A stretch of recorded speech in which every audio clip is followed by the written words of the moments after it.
हरे कृष्णा। जैसा कि आज की हमारी वीडियो का टाइटल है कि भगवान के चरण कमलों की शरण ग्रहण किए बिना कोई सुखी नहीं रह सकता। आज की वीडियो में प्रहलाद महाराज जी अपनी स्तुतियों में अपने आप को सामान्य व्यक्ति के रूप में प्रस्तुत करेंगे। वे हमारे जैसे सभी जीव पतित आत्माओं की ओर से भगवान से पूछेंगे। प्रहलाद महाराज जी कहेंगे, हे बैकुंठनाथ, मेरा मन अनेक जन्मों में पाप करने से दूषित हो गया है। यह मन अब आपकी बात सुनकर प्रसन्न नहीं होता।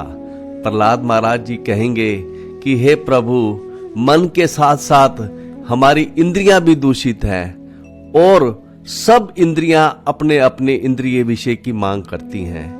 इंद्रियों ने, हे प्रभु, हमारी आत्मा को नोचा हुआ है। ऐसी दशा में प्रभु हम आपकी भक्ति कैसे करें। प्रहलाद महाराज जी इस वीडियो में भगवान से न केवल अपने लिए अपितु समस्त पीड़ित जीवों के लिए प्रार्थना करेंगे और कहेंगे, हे प्रभु, हम सब भौतिक जगत और आध्यात्मिक जगत के बीच में बहने वाली वैतरणी नदी में गिरे हुए हैं और आप उस नदी के दूसरी तरफ हैं, पार हैं। आप अपनी अहेतु की कृपा तथा दया से हमारा उद्धार एवं पालन कीजिए और हमें भी तार दीजिए। हे प्रभु, आप सभी जीवों को तार दीजिए। प्रहलाद महाराज जी अपने लिए नहीं बल्कि सभी जीवों के लिए कह रहे हैं कि हे प्रभु, आप सभी जीवों को तार दीजिए और कहेंगे कि हे प्रभु, इसमें आपका क्या परिश्रम है। उल्टा जन्म देने में, पालन करने में एवं संहार करने में, कंट्रोल करने में ज्यादा परिश्रम है।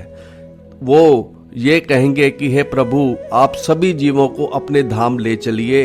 इस जगत में जीवों को बहुत कष्ट होता है। और आगे प्रहलाद महाराज जी इस वीडियो में यह भी कहेंगे कि मानो भगवान प्रहलाद महाराज जी से कहें कि हे प्रहलाद बेटा, मैं तुम्हें और तुम्हारे आदमियों को तार देता हूं, औरों के लिए मत कहो। तो प्रहलाद महाराज जी इस वीडियो में कहेंगे, हे प्रभु, जहां तक हमारा प्रश्न है, हम तो आपके भक्तों की सेवा करके पार कर जाएंगे, लेकिन आप सामान्य जीवों को पार कीजिए।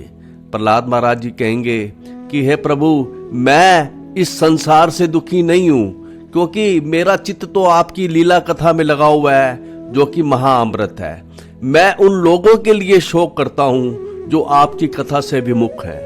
तो प्रहलाद महाराज जी को भगवान ने जैसे कहा कि मैं तुम्हें तार देता हूं और जीवों को मुनिगण उपदेश दे देंगे, तो प्रहलाद महाराज जी इसके उत्तर में कहेंगे कि हे प्रभु, प्रायः जो मुनिगण है ना, वे अपनी मुक्ति के फेर में रहते हैं। वे कथा नहीं करते, उपदेश नहीं करते, मौन धारण करके विचरण करते हैं। आप ही, हे प्रभु, आप ही इन समस्त जीवों के शरण है, आप ही तारिए। और उन्होंने ये कहा कि मैं इन दीन जीवों को छोड़कर अकेले मुक्ति नहीं पाना चाहता प्रभु, और आपके अलावा और कोई शरण नहीं है, आपके अलावा और कोई समर्थ नहीं है। आप सब जीवों को अपने धाम ले चलिए। और कहेंगे कि मैं देखता हूं, हे प्रभु, कि आपके चरण कमलों की शरण ग्रहण किए बिना कोई सुखी नहीं रह सकता। तो इस वीडियो में यह भी बताया जाएगा कि कैसे प्रहलाद महाराज जी के हट से भगवान ने एक ब्रह्मांड के जीवों को तार दिया। तो आइए आज की भागवत चर्चा शुरू करें। आज के इस पहले श्लोक में जो कि प्रहलाद महाराज जी नरसिंह देव जी से अपनी स्तुतियों में कह रहे हैं, प्रहलाद महाराज जी कहते हैं, ना एतत् मन तवै कथासु विकुंठनाथ संप्रियते। हे बैकुंठनाथ, मेरा मन पिछले जन्म के इतने मैंने पाप करे हुए हैं पिछले जन्मों में कि मेरा मन अब आपकी कथाओं, ना एतत् मन एव कथासु संप्रियते, मेरा मन आपकी कथा सुनने से प्रसन्न नहीं होता। आपकी बात सुनकर मेरा मन प्रसन्न नहीं होता, उसे आनंद का अनुभव नहीं होता, क्योंकि अनेक जन्मों में पाप करने से यह मन दूषित हो गया है। मन ये दुरित हो गया है मेरा, दुरित और दुष्ट। ये मन दुष्ट भी है, असाधु भी है और तीव्र भी है। मेरा जो मन है प्रभु बेईमान है, झूठा है, इसको वश में करना कठिन है।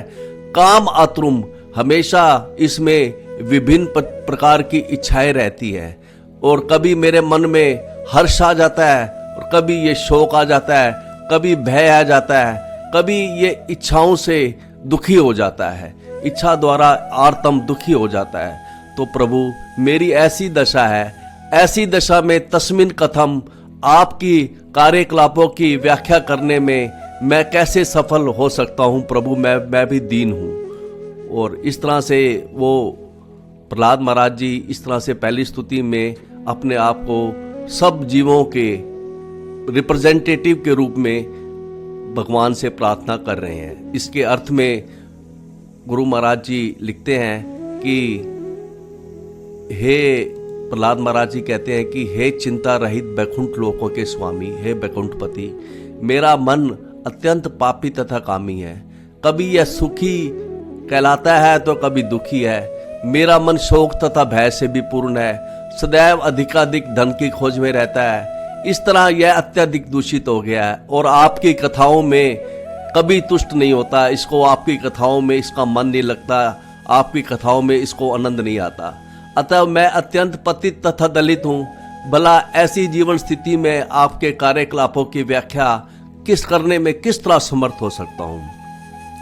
इस श्लोक में यहाँ पर प्रहलाद महाराज जी अपने को सामान्य व्यक्ति के रूप में प्रस्तुत कर रहे हैं। यद्यपि प्रहलाद महाराज जी को भौतिक जगत से कुछ भी लेना देना नहीं है, वे आध्यात्मिक जगत के बैकुंठ लोकों में सदैव स्थित रहते हैं, किंतु हमारी जैसी पतित आत्माओं की ओर से वे पूछते हैं कि जब उनका मन भौतिक वस्तुओं से सदैव विचलित रहता है, वो कहते हैं कि हे प्रभु हमारा मन दूषित है और भौतिक वस्तुओं से सदैव विचलित रहता है, वे किस तरह भगवान की दिव्य स्थिति की चर्चा कर सकते हैं। इस गुरु महाराज जी कहते हैं कि इस विशेषकर इस कलयुग में मन को शुद्ध करना चाहिए और यह मन हरे कृष्ण मंत्र के कीर्तन के द्वारा ही शुद्ध हो सकता है। जैसे गुरु महाराज जी कहते हैं चेतो दर्पण मार्जनम, अर्थात चित्त रूपी दर्पण का मर्जन करने के लिए भगवान का नाम ही इसके चेतो मर्जन दर्पण, भगवान का नाम से ही हमारा चित्त को हमारा मार्जन हो सकता है। मन को शुद्ध करने का यही उपाय है भगवान का नाम सुनना और बोलना। तो जैसे कि पहले श्लोक में प्रहलाद महाराज जी ने यह कहा कि हे प्रभु मेरा मन दूषित है और आपकी तरफ ध्यान नहीं दिया मैंने, संसार के भोगों का मैं चिंतन करता रहा। हे प्रभु मन शुद्ध और खाली चाहिए जिससे कि भगवान का रूप, लीला, गुण, भगवान के उपदेश, भगवान के समझ में आ जाए। लेकिन भगवान मेरा मन तो दूषित है, वो भोगों में लगा है, ऐसे मन से मैं तुम्हारा चिंतन कैसे कर पाऊंगा। तो इस तरह से अपनी व्यथा, हर जीव की व्यथा बता रहे हैं प्रहलाद महाराज। अगले श्लोक में प्रहलाद महाराज जी कहते हैं कि हे प्रभु ना ही मेरा मन दूषित है। प्रहलाद महाराज जी कहते हैं कि हे प्रभु कि मन के साथ साथ मेरी इंद्रियां भी दूषित है। मन तो दूषित है ही है और साथ में इंद्रियां भी दूषित है। वो कहते हैं कि हे अच्युत, हे भगवान कृष्ण, मेरी जीभा एकता है, जीभा मेरे को एक तरफ खींचती है, विकर्षित खींचती है और अतृप्त रहती है। जीभा की कहते हैं कि नाना प्रकार के स्वादिष्ट पदार्थ खाकर भी तृप्त नहीं होती, वो जीभा अपनी ओर खींचती है, विकर्षित आकर्षित करती है। शिश्न अन्यतः, और कहते हैं कि जननेंद्रियां अपने विषय की तरफ खींच के ले जाती है। त्वक अर्थात स्पर्श की जो इंद्रिय है वो अपनी तरफ खींचती है। उद्रम पेट को भोजन चाहिए, वो अपनी तरफ खींचता है। श्रवणम जो सुनने की इंद्रिय है, कान, वो कुछ भी किसी मधुर संगीत सुनने के लिए आकर्षित करती है। घ्राण अन्यतः, सूंघने की इंद्रिय अपनी तरफ, अपने विषय की तरफ आकर्षित करती है। चपल दृक जो देखने की दृष्टि है, वो अपनी तरफ इंद्रिया, वो अपनी तरफ वो कहती है कि मुझे सिनेमा दिखाओ। इस तरह से कहते हैं कि जितनी भी कर्म शक्ति, जो भी कर्म इंद्रियां हैं, अर्थात 5 हमारी कर्म इंद्रियां हैं और 5 ज्ञान इंद्रियां हैं, सभी इंद्रियां भी अपनी अपनी तरफ खींचती हैं। और कहते हैं प्रहलाद महाराज बह्यवे स पत्नी है इव गह पतिम लुनंती, और इसकी जीवात्मा की हालत कैसे हो गई है। कहते हैं कि हालत उसकी ऐसी हो गई है जैसे मान लो किसी जीव की 10 पत्नियां हों, 10 सोते हों और सब पत्नियां पति को अपनी तरफ खींचें। ऐसे ही प्रभु इस गेह पति की ये हालत हो गई है कि सभी इंद्रियां भी दूषित हैं और सब अपनी अपनी तरफ उसको खींच रही हैं। तो ऐसी स्थिति में प्रभु, ऐसी हमारी स्थिति है, ऐसी दशा में भगवान हम आपकी भक्ति कैसे करें। वो एक आम व्यक्ति की पीड़ा भगवान को बता रहे हैं प्रहलाद महाराज जी। तो इसके सरलार्थ में गुरु महाराज जी लिखते हैं कि प्रहलाद महाराज जी कहते हैं कि हे अच्युत भगवान, मेरी दशा उस पुरुष की भांति है जिसकी कई पत्नियां हों और वे सभी उसे अपने अपने ढंग से आकर्षित करने का प्रयास कर रही हों। उदाहरणार्थ, जीभ जो है वो स्वादिष्ट व्यंजनों की ओर आकृष्ट होती है, जननेंद्रियां किसी आकर्षक स्त्री के प्रति आकर्षित होती हैं और स्पर्श इंद्रियां मुलायम वस्तुओं को स्पर्श करने के लिए आकृष्ट होती हैं। पेट भरा रहने पर भी अधिक खाना चाहता है और कान आपके विषय में न सुनकर सामान्यता सिनेमा गीतों की ओर आकृष्ट होते हैं। घ्राण की इंद्रियां अर्थात सूंघने की इंद्रियां किसी अन्य ओर ही आकृष्ट होती है। आंखें इंद्रिय तृप्ति के दृश्यों की ओर आकृष्ट होती हैं तथा सक्रिय कर्म इंद्रियां अन्यत्र आकृष्ट होती हैं, हाथ पैर। इस तरह सचमुच मैं बहुत ही दुविधा में रहता हूं भगवान। ऐसी स्थिति में आपका चिंतन, ऐसा स्थिति में आपकी भक्ति मैं कैसे करूं। तो इसके अगले श्लोक में प्रहलाद महाराज जी अपनी स्तुतियों में भगवान नरसिंह देव जी से कह रहे हैं। प्रहलाद महाराज जी कहते हैं कि हे नरसिंह देव जी, हे प्रभु, एवं सर्व कर्म पतितम भव वैरतन्यम। हे प्रभु, एक वैतरणी नदी है जो कि भौतिक लोक और आध्यात्मिक जगत के बीच में बहती है। और कहते हैं कि एवं सब अपने कर्मों से पतित होकर हम सभी इस वैतरणी नदी में गिर गए हैं। अन्य अन्य जन्म मरण बारंबार एक के बाद एक हमारा जन्म हो रहा है और भीतम अत्यंत भयभीत है और बार बार जन्म लेकर पश्यन मैं देखता हूँ हर बार सब पर हमारे अंदर यह भावना आती है, सब अपना पर पराया, और जिसको हम अपना मानते हैं सब उसके साथ हम मैत्री करते हैं, मैत्रम, और जिसको पराया मानते हैं उसके साथ हम वैर करते हैं। और प्रभु, आप बार बार जन्म लेकर मैं इस वैतरणी नदी में गिर गया हूँ और जो कि ये नदी मृत्यु के अधीक्षक यमराज जी के द्वार के समक्ष बहती है। हे प्रभु, आप लेकिन उस नदी के दूसरी तरफ है, आप पारचर है प्रभु, आप मृत्यु उस नदी के दूसरी ओर स्थित है प्रभु। आप हमें बचाइए, आप हमें इस नदी से पार कराइए। हे प्रभु, आप इस भव सागर से परे पारचर है, हमारा पालन कीजिए, सबको पार कीजिए प्रभु। हम मूढ़म हैं, हम मूर्ख हैं प्रभु। तो इसके सरलार्थ में गुरु महाराज जी लिखते हैं कि गुरु महाराज जी ने कहा है कि हे भगवान, प्रहलाद महाराज जी कहते हैं कि हे भगवान, आप सदैव मृत्यु के नदी के दूसरी ओर दिव्य रूप में स्थित रहते हैं, किंतु हम सभी अपने पाप कर्मों के फलों के कारण इस ओर कष्ट भोग रहे हैं। निस्संदेह हम इस नदी में गिर गए हैं और जन्म मृत्यु की वेदनाओं से बारंबार कष्ट उठा रहे हैं और भयानक वस्तुएं खा रहे हैं। आप कृपा करके हम पर दृष्टि डालिए प्रभु, ना केवल मुझ पर अपितु उन सबों पर जो कष्ट उठा रहे हैं, जो अपनी अहेतु की कृपा तथा दया से हमारा उद्धार कीजिए, हमारा पालन कीजिए। प्रहलाद महाराज जी शुद्ध वैष्णव हैं और प्रहलाद महाराज जी भगवान से ना केवल अपने लिए अपितु समस्त पीड़ित जीवों के लिए प्रार्थना कर रहे हैं। अगले श्लोक में प्रहलाद महाराज जी कहते हैं कि हे प्रभु, आपके कून न अत्र ते अखिल गुरु भगवान प्रयास। हे प्रभु, आप अखिल गुरु हैं, संपूर्ण सृष्टि के परम गुरु हो हे भगवान, और आपको इनको पार ले जाने में, पार कराने में, सभी जीवों को पार कराने में आपको क्या परिश्रम है। और प्रभु, उल्टा जो आप इनका भव, इनका जन्म करते हो, इनका पालन करते हो, इनका सहार करते हो, इनको कंट्रोल में रखते हो, हे प्रभु, उसमें ज्यादा परिश्रम है। और इनको अपने अपने धाम में ले जाने में क्या परिश्रम है प्रभु। और फिर कहते हैं मूढ़ेशु, ये सभी हम मूर्ख हैं, महत अनुग्रह, हे प्रभु महत अनु, और आप क्या है? आर्त बंधु हैं, दीनों के बंधु हैं, आर्त बंधु हैं, और आपकी कृपा से ही हम पार हो सकते हैं।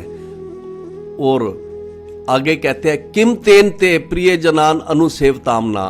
मान लो प्रहलाद महाराज जी कहें कि भगवान कहें, मान लो हे प्रहलाद, मैं एक व्यक्ति हूं, सबको कैसे पार कर सकता हूं? तो वो प्रहलाद महाराज जी कहते हैं कि हे प्रभु, हमारी जहां तक बात है, हम तो आपके प्रिय जनान, हम तो आपके भक्तों की अनुसेवताम, उनकी सेवा करके मैं तो पार हो जाऊंगा। लेकिन प्रभु मैं अपने विषय में नहीं कह रहा, आप इन जो आम संसारिक जन है, सामान्य व्यक्ति हैं, आप इनको पार कीजिए। तो इसके सरलार्थ में गुरु महाराज जी लिखते हैं कि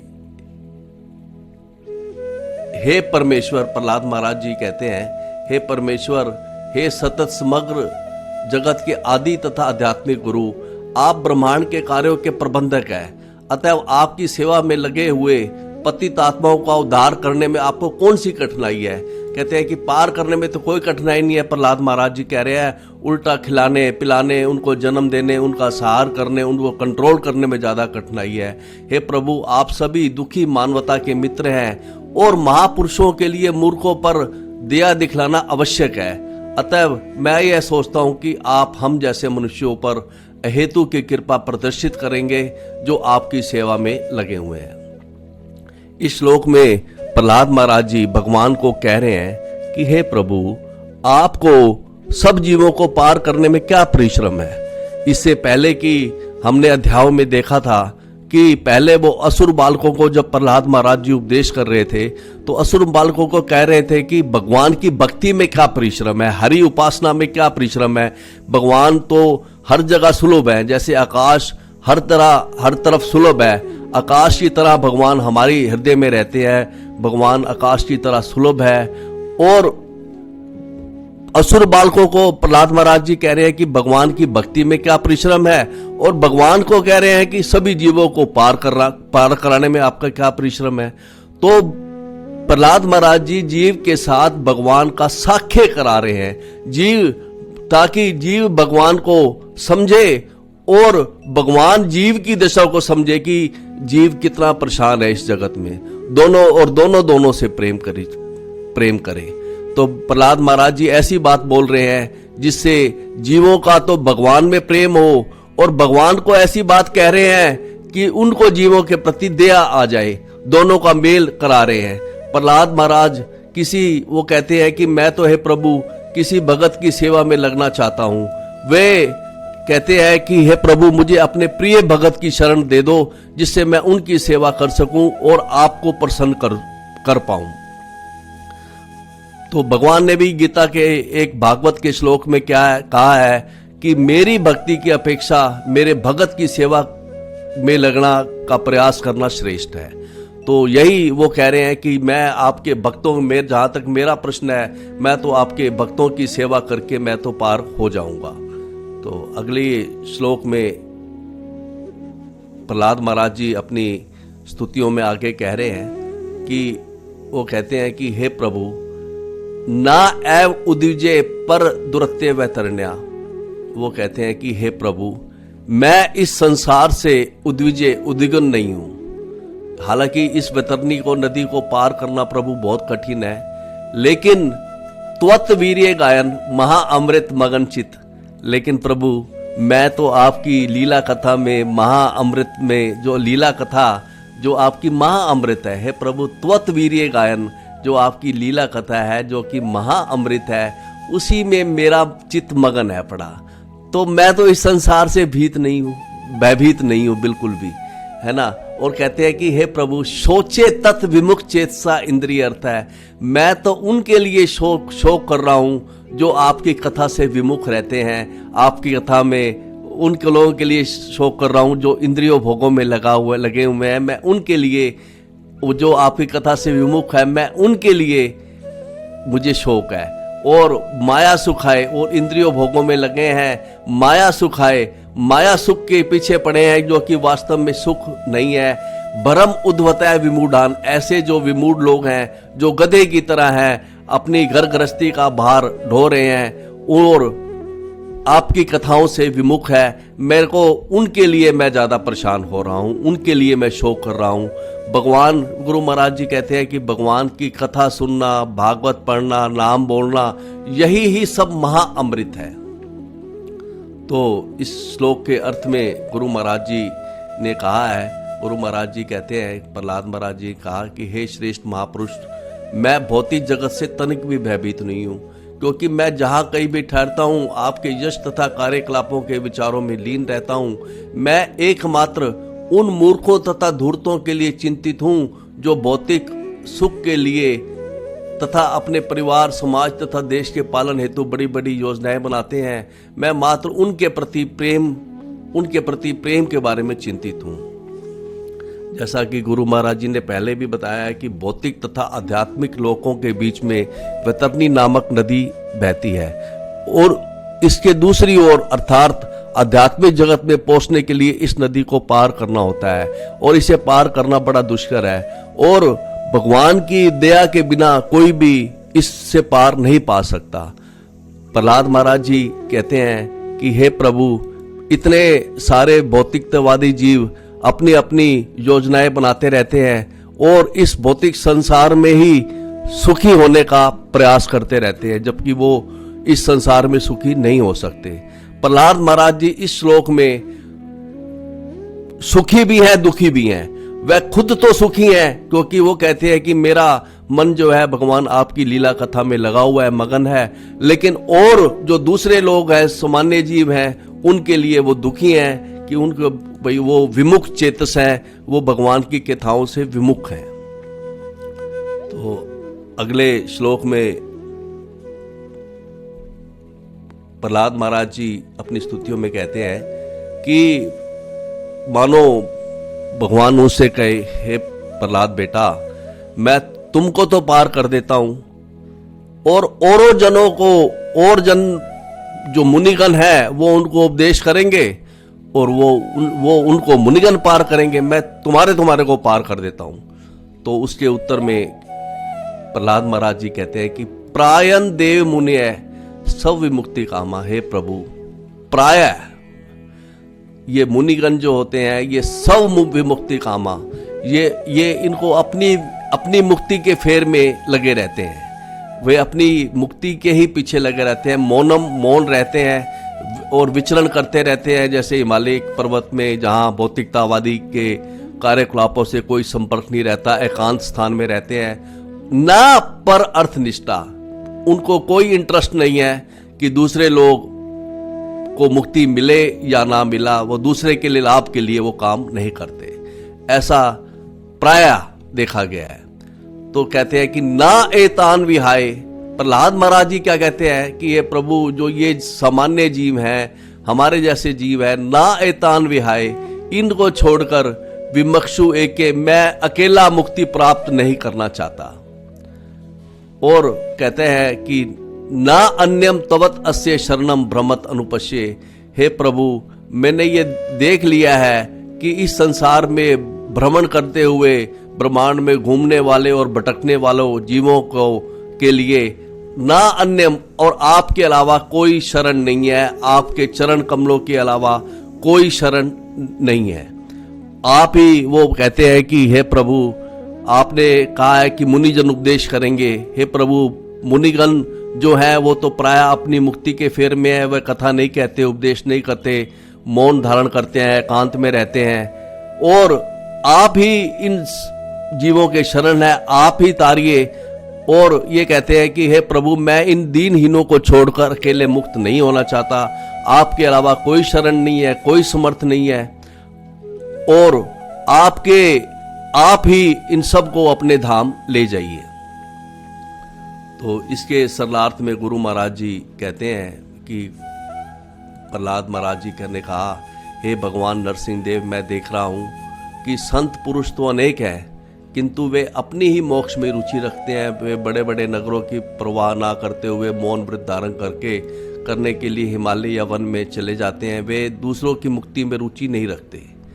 किंतु जहां तक मेरी बात है, मैं इन बेचारे मूर्खों तथा धूर्तों को छोड़कर अकेले अपनी मुक्ति नहीं चाहता। मैं चाहता हूं कि कृष्ण भावनामृत अर्थात भक्ति के बिना, आपके चरण कमलों की शरण ग्रहण किए बिना, कहते हैं कि मैं जानता हूं कि आपके चरण कमलों की शरण ग्रहण किए बिना कोई सुखी नहीं रह सकता। अतः मैं इन सब को आपके चरण कमलों की शरण में वापस लेना चाहता हूं। तो आज की हमारे वीडियो का टाइटल भी यही था कि हे प्रभु, आपके चरण कमलों की शरण ग्रहण किए बिना कोई सुखी नहीं रह सकता, जो कि ना अन्यम तवत अस्य शरणम ब्रह्मत अनुपश्ये। प्रहलाद महाराज जी स्पष्ट कहते हैं कि हे प्रभु, मैं जानता हूं कि आपके चरण कमलों की शरण ग्रहण किए बिना कोई सुखी नहीं रह सकता। मनुष्य जन्म जन्मांतर तक इस ब्रह्मांड में घूमता रहता है, किंतु जब किसको किसी भगत की कृपा से उसको कृष्ण भावनामृत का पता चल जाता है, तो वह ना केवल इस जगत में सुखी बन जाता है, अपितु वह भगवत धाम भी वापस जा सकता है। तो यही हमारे जीवन का लक्ष्य है। तो इस तरह से जो आज की हमारी वीडियो का टाइटल है कि भगवान के चरण कमलों की शरण ग्रहण किए बिना कोई सुख नहीं रह सकता, ये प्रहलाद महाराज जी ये कह रहे हैं। तो इसके यहाँ तक आपने सीटिंग में किया है, तो अगली सीटिंग में और अभी स्तुतियाँ प्रहलाद महाराज जी कहेंगे, उसको हम अगली सीटिंग में लेंगे। तब तक के लिए हरे कृष्णा।